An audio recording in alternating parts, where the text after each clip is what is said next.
চলো tata. Tata দা, ভালো থেকো। চলো মহেশ, ভালো থেকো, খুব ভালো থেকো, আবার দেখা হবে।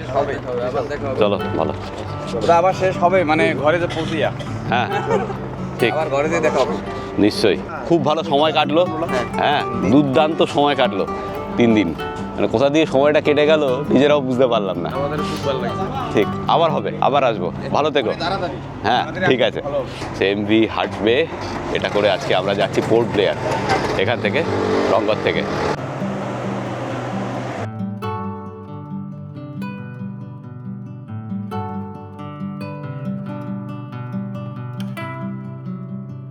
ছাড়ার কথা ছিল 7টায়, আমাদের এমভি হাটবে ছাড়লো 7:03 রংগর থেকে। পোর্ট ব্লেয়ার পৌঁছাবে মোটামুটি 6.5 ঘন্টায়। দারুণ একটা জার্নি হতে চলেছে এই জাহাজে করে। আর এই ভিডিওতে আপনাদের সঙ্গে শেয়ার করব কিভাবে আন্দামানের যে কোনো জায়গা থেকে যে কোনো জায়গায় আপনারা এই শিপগুলো বুক করতে পারেন অনলাইনে, সেটাও জানাবো। আজকের এই ভিডিওতে আপনাদের সঙ্গে শেয়ার করব রংগর থেকে পোর্ট ব্লেয়ার অবধি এই জাহাজ এমভি হাটবেতে করে এই যাত্রা। জাহাজের পেছন দিক দিয়ে নেবে যাত্রীদের বসার জায়গা, এটা হচ্ছে পেছনের দিক। এখানে স্ন্যাক্সের দোকান রয়েছে, চাও পাওয়া যায়, চা কফি এগুলো পাওয়া যায়। আপার ডেক থেকে নেমে এলাম নিচে, নিচে নেমে এদিকে হচ্ছে যাত্রীদের কেবিন।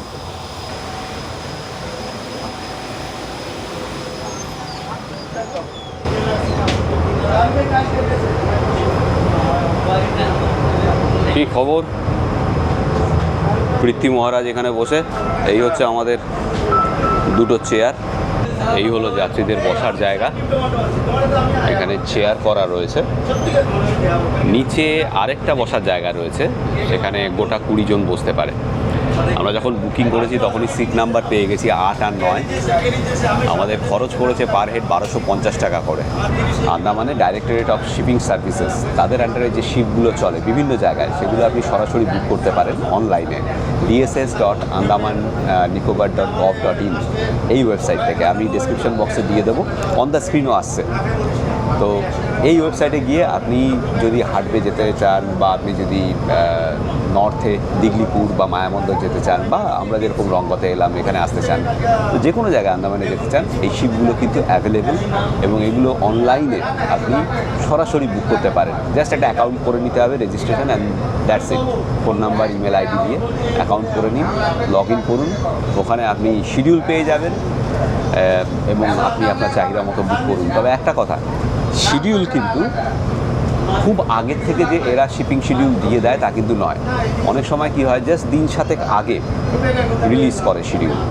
তো আপনাকে একটু খেয়াল রাখতে হবে। টিকিট মোটামুটি অ্যাভেলেবেল, যদি সিজনে হয় তাহলে সমস্যা। ইভেন আপনি যদি হ্যাভলক বা নীল আইল্যান্ড যেতে চান, তাহলেও কিন্তু এই সরকারি জাহাজ চলে, তাতে অনেক কম খরচে যেতে পারবেন। এবং এই যে আমরা বসে আছি, এটা কিন্তু এসি, খুব কমফোর্টেবল এবং অনেক কম খরচে যাচ্ছে। তো আপনি চাইলে এটা করতে পারেন। একটু আগের থেকে প্ল্যান করে, ঠিকঠাক মতো প্ল্যান করে যদি নেন, তাহলে এই শিপগুলো কিন্তু আপনাকে আন্দামানের যে কোনো জায়গায় পৌঁছে দেবে। ইনফ্যাক্ট লিটল আন্দামানের যে হাটবে সেখানেও আপনি যেতে পারেন। ইনফ্যাক্ট একদম সাউথে যে ইন্দিরা পয়েন্ট, সেখানেও আপনি যেতে পারেন। তবে নিকোবারে যাওয়ার রেস্ট্রিকশনস রয়েছে। নিকোবার আপনারা জানেন যে আদিবাসীদের জন্য কনজার্ভ এলাকা, সেখানে যেতে গেলে স্পেশাল পারমিশন প্রয়োজন এবং সেখানে ছবি তোলা, ভিডিও করারও নিষেধাজ্ঞা রয়েছে। তো নিকোবার যদি যেতে চান, স্পেশাল পারমিশন আপনাকে অ্যাকোয়ার করতে হবে, ট্রাইবাল জোন পারমিশন বলে। এখানে পোর্ট ব্লেয়ার থেকে সেটা অ্যাপ্লাই করে আপনাকে নিতে হবে। তো যাই হোক, তো আপনারা এই শিপিং সার্ভিস অ্যাভেল করতে পারেন যদি আন্দামানে আসেন। আরও একটা কথা বলবো, সেটা হচ্ছে বাস সার্ভিস। সরকারি বাস সার্ভিস কীভাবে আপনি বুক করবেন একটু পরে বলছি। ও আরেকটা কথা বলা হলো না, এই ডিএসএস এখন ব্যারান আইল্যান্ড ট্যুরও করাচ্ছে। আপনি ডিএসএসে যখন যাবেন, dss.andaman-nicobar.gov.in এখানে যখন যাবেন, তখন কিন্তু আপনি ওখানে এই ব্যারান আইল্যান্ডের ট্রিপেরও পুরো ডিটেলস পেয়ে যাবেন। ব্যারান আইল্যান্ডে মাসে 2-3 করে ট্রিপ করাচ্ছে এরা। সন্ধেবেলা ছাড়ে জাহাজ পোর্ট ব্লেয়ার থেকে, ভোরবেলা পৌঁছায় ব্যারান আইল্যান্ডে অন্ধকার থাকতে থাকতে, রাত 3-3:30 নাগাদ। এবং তখন আপনি অন্ধকার থাকতে ব্যারান আইল্যান্ডের যে আগ্নেয়গিরি সেটা দেখতে পাবেন, ওপরে আগুন জ্বলছে। আপনারা জানেন নিশ্চয়ই যে ব্যারান আইল্যান্ডে সারা ভারতের একমাত্র লাইভ আগ্নেয়গিরি রয়েছে। তো ওই আগ্নেয়গিরি আপনি দেখতে পারেন অন্ধকারে, ভোরবেলা যখন পৌঁছাবে তখন। তারপরে আবার দিনের আলোতে দেখতে পারবেন। তারপর আবার সকাল বোধহয় 8টা নাগাদ ওরা ছেড়ে আসে ওখান থেকে, বিকেলবেলা আবার পোর্ট ব্লেয়ারে পৌঁছে যায়। এই একদিনের ট্রিপ আপনারা ওই ডিএসএসের ওয়েবসাইট থেকেই এই ট্রিপও বুক করতে পারেন। ব্যারন আইল্যান্ডে যদি আপনি প্রাইভেট ট্রিপ বুক করে যান তাহলে কিন্তু প্রচুর খরচ। হ্যাভলক থেকে নিয়ে যায় প্রায় 25-30 হাজার টাকা খরচ। কিন্তু আপনি যদি এই শিপে, ডিএসএসের শিপে বুক করেন, খুব সম্ভবত 2,000 টাকা কি 2,500 টাকাতেও টিকিট রয়েছে। চেয়ারে যদি যান, কেবিনে একটু বেশি, কেবিনে বোধহয় 6,000 টাকার মতো, কিন্তু চেয়ারে 1,800 টাকা কি 2,000 টাকার টিকিট। আমি এক্স্যাক্টলি খেয়াল করতে পারছি না, বাট এইরকমই হবে। তো আপনারা যদি ব্যারন আইল্যান্ড প্ল্যান করেন, ফার্স্ট প্রেফারেন্স কিন্তু এটা। তবে ওই ডেটটা দেখে নেবেন, অনেক আগে ডিক্লেয়ার হয়ে যায় ওটার ডেট, এবং তারিখ দেখে আপনি আপনার ট্যুর প্ল্যান করুন। আমার বা চোখে কিছু একটা ইনফেকশান হয়েছে, আমি জানি না, চোখ ফুলে রয়েছে, কেতর হচ্ছে, মানে খুব কষ্টকর আজকে। আমরা এই যে ক্যাম্পিং করেছি তখনই কোনো একটা ইনফেকশান হয়েছে, তবে দু পায়েও খুব ইনফেকশান, মানে প্রচণ্ড ওই চুলকাচ্ছে আর লাল লাল হয়ে যাচ্ছে। এই কাদা টাদার মধ্যে ছিলাম, যারা আগের পর্বগুলো দেখেছেন তারা জানেন যে একদম নেচারের মধ্যে ক্যাম্প করেছিলাম। কিছু একটা লেগেছে বা কিছুটা হয়েছে, চোখটা নিয়ে একটু চিন্তিত। বা চোখটায় প্রচণ্ড ব্যথা করছে এবং লাল হয়ে যাচ্ছে, ফুলে গেছে। কেবিনে কি কি আছে একটু দেখে নিন। এই যে এখানে এসি রয়েছে, সিট কিন্তু দারুণ কমফোর্টেবল, সাধারণ সিট কিন্তু কমফোর্টেবল, বসতে কোনো অসুবিধে হচ্ছে না। আর লেগ স্পেস দুটো সিটের মাঝে অনেকটাই, হ্যাঁ প্রচুর লেগ স্পেস, তাই না? হ্যাঁ, দারুণ ব্যবস্থা, ভালো ব্যবস্থা ভালো। আর এখানে দেখুন এই যে চার্জিং পয়েন্ট রয়েছে, আপনি মোবাইল বা ক্যামেরা যা খুশি চার্জ দিতে পারেন। এদিক দিয়ে বাইরেটা দেখা যাচ্ছে, কিন্তু কাঁচটা অতটা পরিষ্কার নয়, আলো ঢুকছে এই অবধি, পর্যাপ্ত আলো রয়েছে। আর এখানে দেখুন ফ্যানও রয়েছে। শিবাজি, এবার আমরা যে ট্যুরটা করলাম, হ্যাঁ এটা বলা যায় যে আমাদের 360 পরিবহন ট্যুর। হ্যাঁ তার কারণটা হচ্ছে পরিবহনের যা যা মাধ্যম আছে, হ্যাঁ রেলপথ, হ্যাঁ স্থলপথ, হ্যাঁ তারপরে হচ্ছে প্লেন, হ্যাঁ আকাশপথ, হ্যাঁ। জলপথ, প্রত্যেকটাকেই শুয়েছি। হ্যাঁ, এইবারের ট্যুরে কিন্তু আমরা প্রত্যেকটা সেগুলোকে ছুঁয়েছি একদম, একদম। বা ব্যবহার করেছি বললে ভালো হয় আর কি। একদম, সেই জন্য আমরা প্রথমে এইবারের ট্যুরে বেরিয়ে গিয়েছিলাম বেনারস। হ্যাঁ, 18 তারিখে বোধ হয়, হ্যাঁ 18 তারিখে বাড়ি থেকে বেরিয়েছি, 18ই ফেব্রুয়ারি। 18ই ফেব্রুয়ারি বেনারস গিয়েছিলাম জেনারেল কম্পার্টমেন্টে অমৃত ভারত এক্সপ্রেসে চড়ে। সেখান থেকে বেনারসে দুদিন থেকে আমরা ফ্লাই করে গিয়েছিলাম ব্যাঙ্গালোর। ব্যাঙ্গালোরে পৌঁছে দুপুরবেলা, রাত্রিবেলা বাস ধরে গিয়েছিলাম কোদাইকানাল, সারা রাত বাসে চড়ে। তারপরে কোদাইকানাল থেকে গেলাম উটি, উটির থেকে আবার বাসে করে ব্যাঙ্গালোর, মাইসুর হয়ে। তারপর ব্যাঙ্গালোর থেকে ফ্লাই করে পোর্ট ব্লেয়ার থেকে বাসে করে, সরকারি বাসে করে রংগতে 3 দিন ক্যাম্প করলাম, ফিশিং ক্যাম্প। সেই অ্যাডভেঞ্চার তো দেখেছেন আপনারা। তারপর এখন ফিরছি জলপথটা বাকি ছিল, হ্যাঁ সেটাও হয়ে গেল, কমপ্লিট হয়ে গেল। তবে আন্দামানে আমরা যে পোর্ট ব্লেয়ার থেকে রংগতে এসেছিলাম স্টেট বাসে চড়ে, সেই অভিজ্ঞতাও দেখেছেন। তার থেকে কিন্তু এই জলপথে যাত্রা করাটা অনেক বেশি কমফোর্টেবল, অনেক বেশি কমফোর্টেবল। লং আইল্যান্ড আসছে, অনেকেই নেমে যাবেন এখানে লং আইল্যান্ডে। লং আইল্যান্ড একটা পপুলার ট্যুরিস্ট ডেস্টিনেশন এখানে মিডল আন্দামানে। এখানে থাকার ভালো জায়গাও রয়েছে, বিচটাও বেশ ভালো। এই হচ্ছে লং আইল্যান্ড। আমরা ক্যাম্পিং করেছিলাম এই দিকটাতে, এখান দিয়ে সোজা গিয়ে লাল টিকরি একটুখানি দেখা যাচ্ছে খালি চোখে। এই হচ্ছে লং আইল্যান্ড জেটি। প্রথমে ঠিক ছিল যে ওপরের ডেক থেকেই লোকজন নামবে, কিন্তু জল অনেক বেড়ে রয়েছে, সেজন্য হাইট অনেক বেশি, যেন ওপরের ডেক থেকে নামাতে পারলো না, সবাই নিচে দিয়ে নামছে।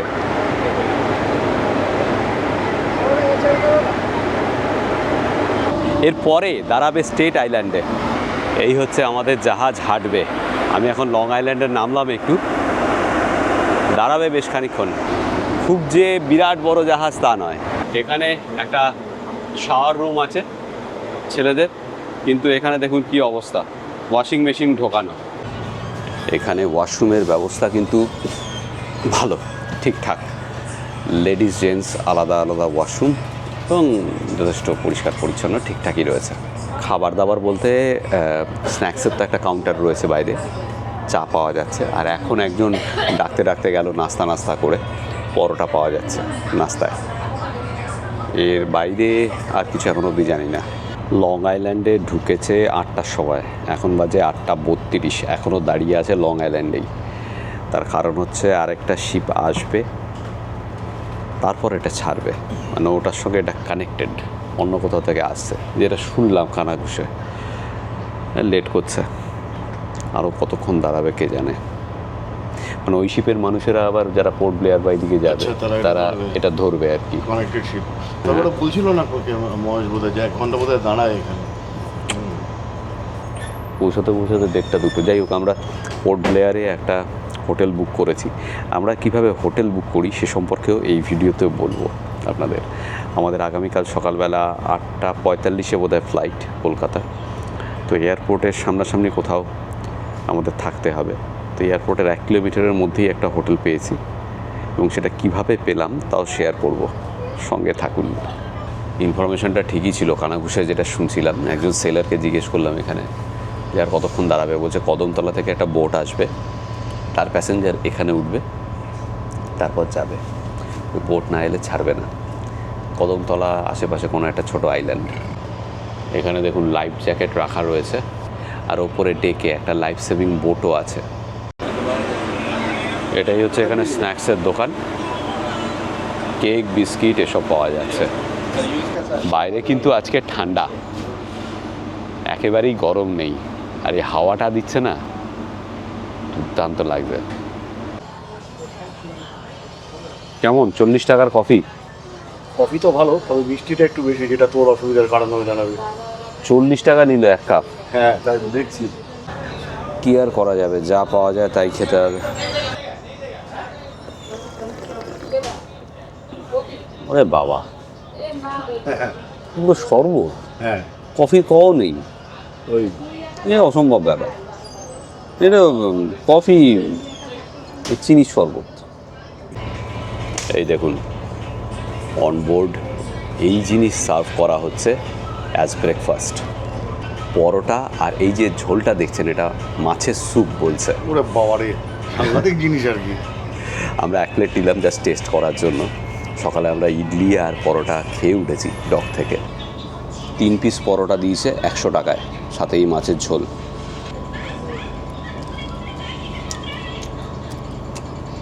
সম্বর স্টাইল, খারাপ নয় কিন্তু। এখন ঘড়িতে 9:13। ওই যে ওই বোটটা দেখছেন, ওটাই এলো কদমতলা থেকে। ওর মধ্যে বেশ কিছু যাত্রী আবার আমাদের বোটে উঠবে, তারপর আমাদের বোট ছাড়বে। এখানে একজন কলা বিক্রি করছিল, একজন সেলার সব কলা নিয়ে নিয়েছে আমি যাওয়ার আগেই। তারপর আমি বললাম, আমাকে 2টো দিল, কোনো পয়সা নিলেন না, বললেন খান। দারুণ কলা। এরা এলো কদমতলা থেকে, এবার ছাড়বে।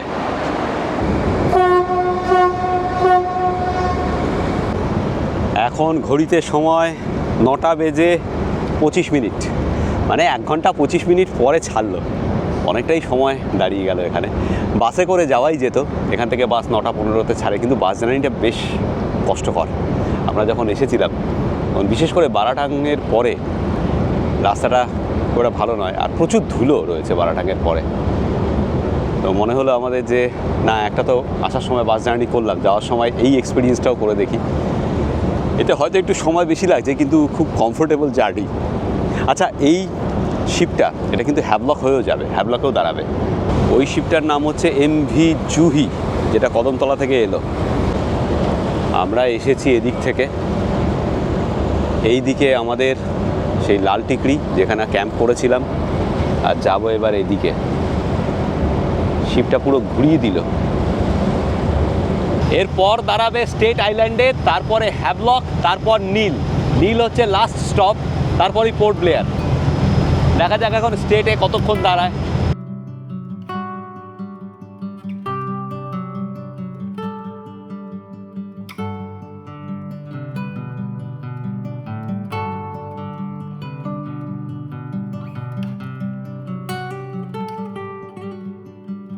যাই হোক, এখানে আজকে দুটো শিপ ছিল। একটা তো সকালবেলা এই 7টায় ছাড়লো আমাদের নিয়ে হাঁটবে, আরেকটা দুপুরে আছে 12:15টার সময়। আমরা 12:15টা চুজ করলাম না এই কারণেই যে সকালেরটা ধরে তাড়াতাড়ি পোর্ট ব্লেয়ার পৌঁছে যাব, তারপর পোর্ট ব্লেয়ারে একটু বিশ্রাম নেবো, আমার এডিটিংয়ের কাজ আছে সেই জন্য। এত দেরি করছে দেখে মনে হচ্ছে যে দুপুরেরটা নিলেই ভালো হতো। এই শিপগুলোতে কিন্তু হুইল চেয়ার অ্যাক্সেস নেই, আমি ভালো করে দেখলাম। হুইল চেয়ারে করে কাউকে যদি নিয়ে আসতে হয় তাহলে কিন্তু সমস্যা, নিয়ে আসা যাবে না। এই জিনিসটা আমাদের এখানে খুব সমস্যা, জানেন তো। আমরা ইউরোপে যখন ওই ক্রুজে চলেছিলাম, ওখানে কিন্তু হুইল চেয়ার নিয়ে দিব্যি সুন্দর ঢোকার ব্যবস্থা রয়েছে। কিন্তু আমাদের এখানে যখন এগুলো বানিয়েছে, তখন যারা বানিয়েছে তারা মাথা দিয়ে এটা ভাবেনি যে অনেক মানুষই আছে যারা হুইল চেয়ারে আসবেন, তাদের কি হবে, তাদের কথা কিন্তু কেউ ভাবেনি। ঘড়িতে এখন 11:03। স্টেট আইল্যান্ড ছাড়লো। স্টেট আইল্যান্ডের ছবি তোলা, ভিডিওগ্রাফি সব কিছু কঠোরভাবে নিষিদ্ধ, সেই জন্য স্টেট আইল্যান্ড আপনাদের দেখাতে পারলাম না, ওটা উল্টো দিকে ওদিকে। যাই হোক, এরপরে হ্যাভলক, তারপর নীল। কখন পৌঁছাবে পোর্ট ব্লেয়ার জানি না। স্টেট আইল্যান্ডে দাঁড়ালো জাস্ট 10 মিনিট, তারপর ছেড়ে দিল। প্রচুর পুলিশ ছিল জেটিতে। পুলিশদের দেখে মনে হলো তারা কোনো স্থানীয় জনগোষ্ঠীর, বিশেষ জনগোষ্ঠীর, তাদের কি চাকরি দেওয়া হয়েছে। ঘড়িতে এখন 11:55। হ্যাভলক জেটির সামনেই, আর 2 মিনিটেই হ্যাভলকে ডক করবে আমাদের জাহাজ। দারুণ সুন্দর লাগছে হ্যাভলক। এদিকটা দেখুন কি কালারফুল, আর জলের রঙটা অসাধারণ।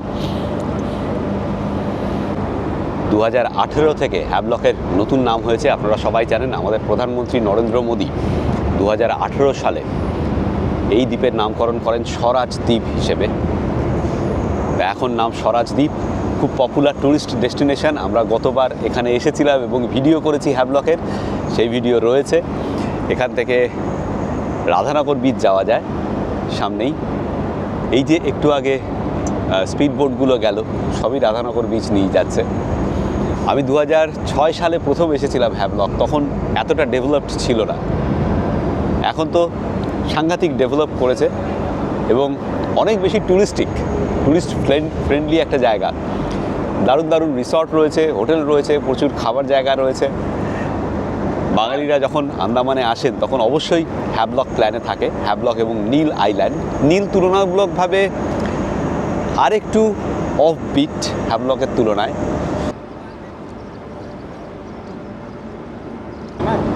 হ্যাভলকে রাধানগর বিচ তো আছেই, সেই সঙ্গে আরেকটা বিচ রয়েছে এলিফ্যান্টা বিচ, সেখানেও সবাই যান। সেখানে বেসিক্যালি প্রচুর রকমের অ্যাক্টিভিটি রয়েছে।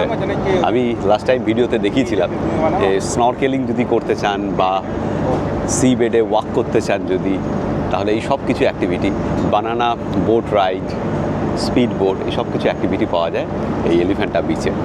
এই হ্যাভলক থেকে স্পিড বোটে করে নিয়ে যাওয়া হয়।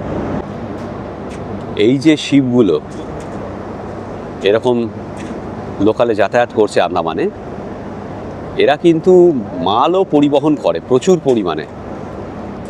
মানে রিমোট লোকেশানে মাল পরিবহনের জন্য এই শিপগুলোর উপরই স্থানীয়রা নির্ভরশীল। ঘড়িতে 12:19। ছেড়ে দিল হ্যাভলক থেকে, মানে স্বরাজদ্বীপ থেকে। এরপর নীল আইল্যান্ড, তারপরেই পোর্ট ব্লেয়ার। আশা করা যায় 2টো নাগাদ পৌঁছে যাব আমরা, কারণ হ্যাভলক থেকে 2 থেকে 2.5 ঘন্টা লাগবে।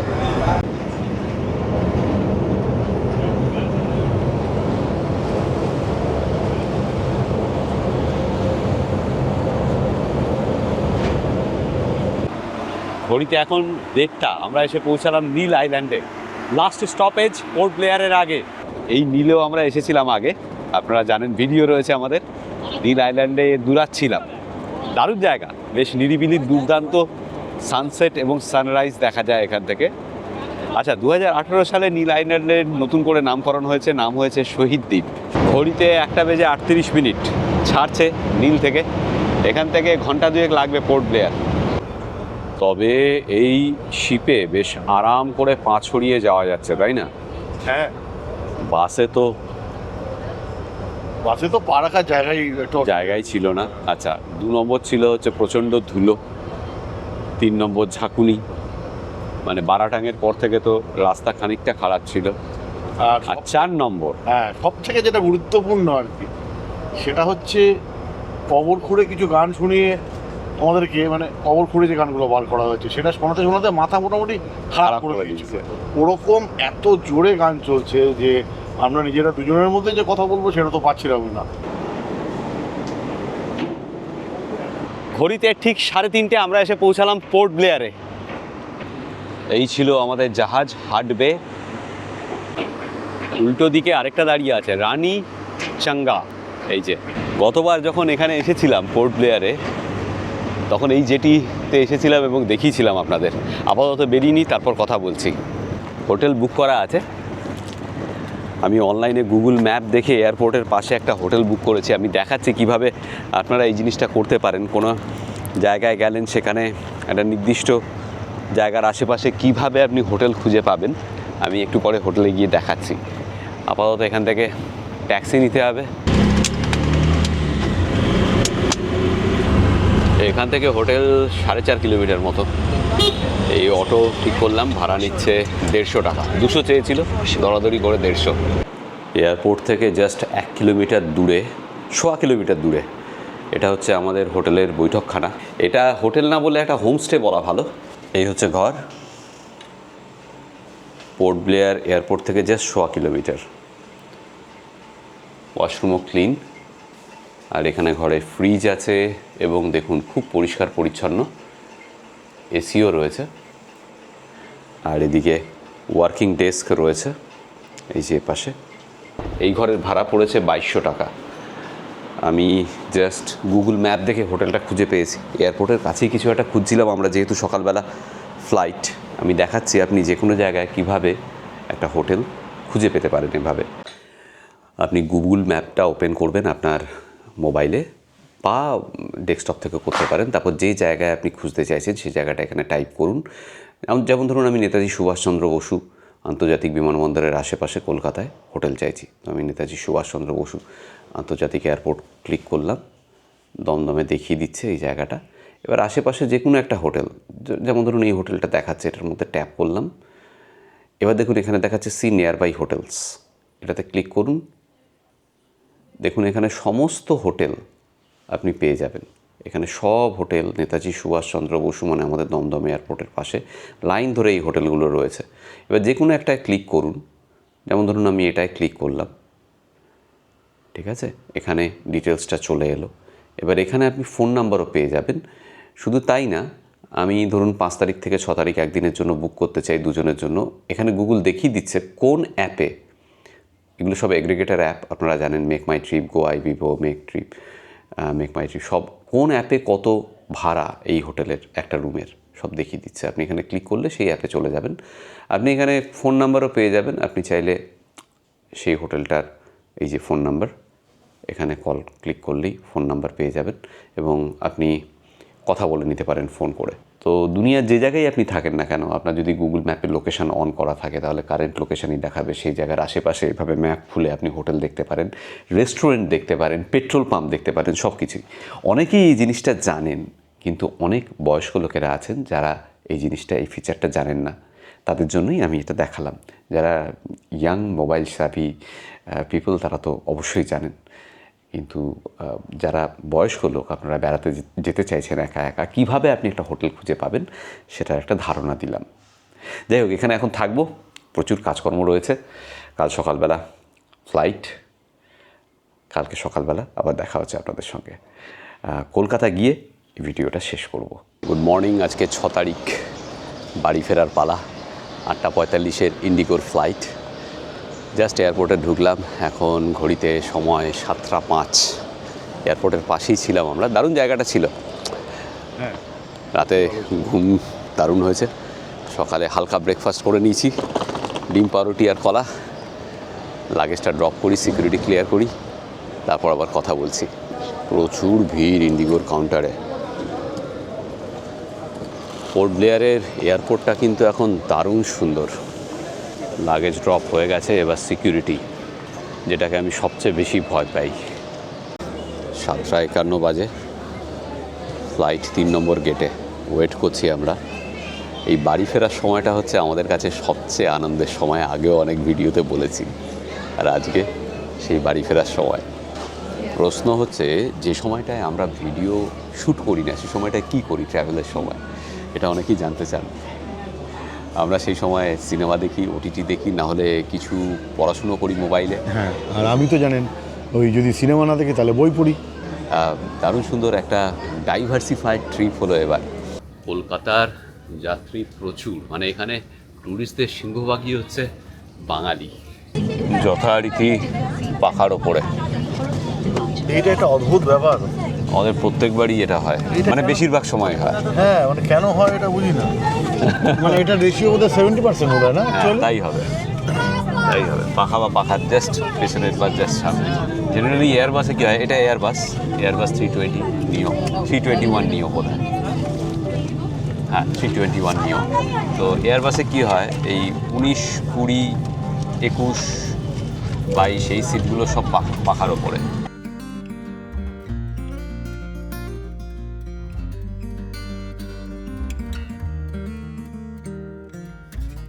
ঘড়িতে এখন 10:56 ল্যান্ড করলাম দমদম এয়ারপোর্টে, মানে নেতাজি সুভাষচন্দ্র বসু আন্তর্জাতিক বিমানবন্দরে।